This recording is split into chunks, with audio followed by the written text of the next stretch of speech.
Karibu katika somo letu la leo.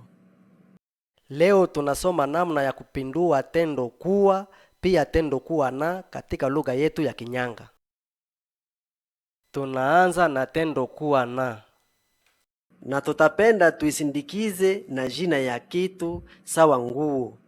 Ani nirinanchangi. Kwa Kiswahili tunasema nina nguo. Ongo rinanchangi. Una nguo. Iwe urinanchangi. Ana nguo.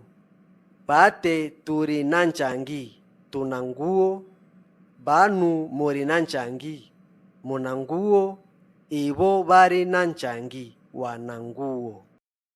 Tendo kuwa katika lugha ya Kinyanga. Nayo pia tutaisindikiza na neno sawa vile kazi. Ani muhingi. Kwa Kiswahili ni kusema mimi ni mulimaji. Ongo muhingi. Wewe ni mulimaji. Iwe muhingi. Yeye ni mulimaji. Bate bahingi. Sisi ni walimaji. Banu bahingi. Nyinyi ni walimaji. Ibo bahingi. Wao ni walimaji. Aksanti kwa usikivu mwema.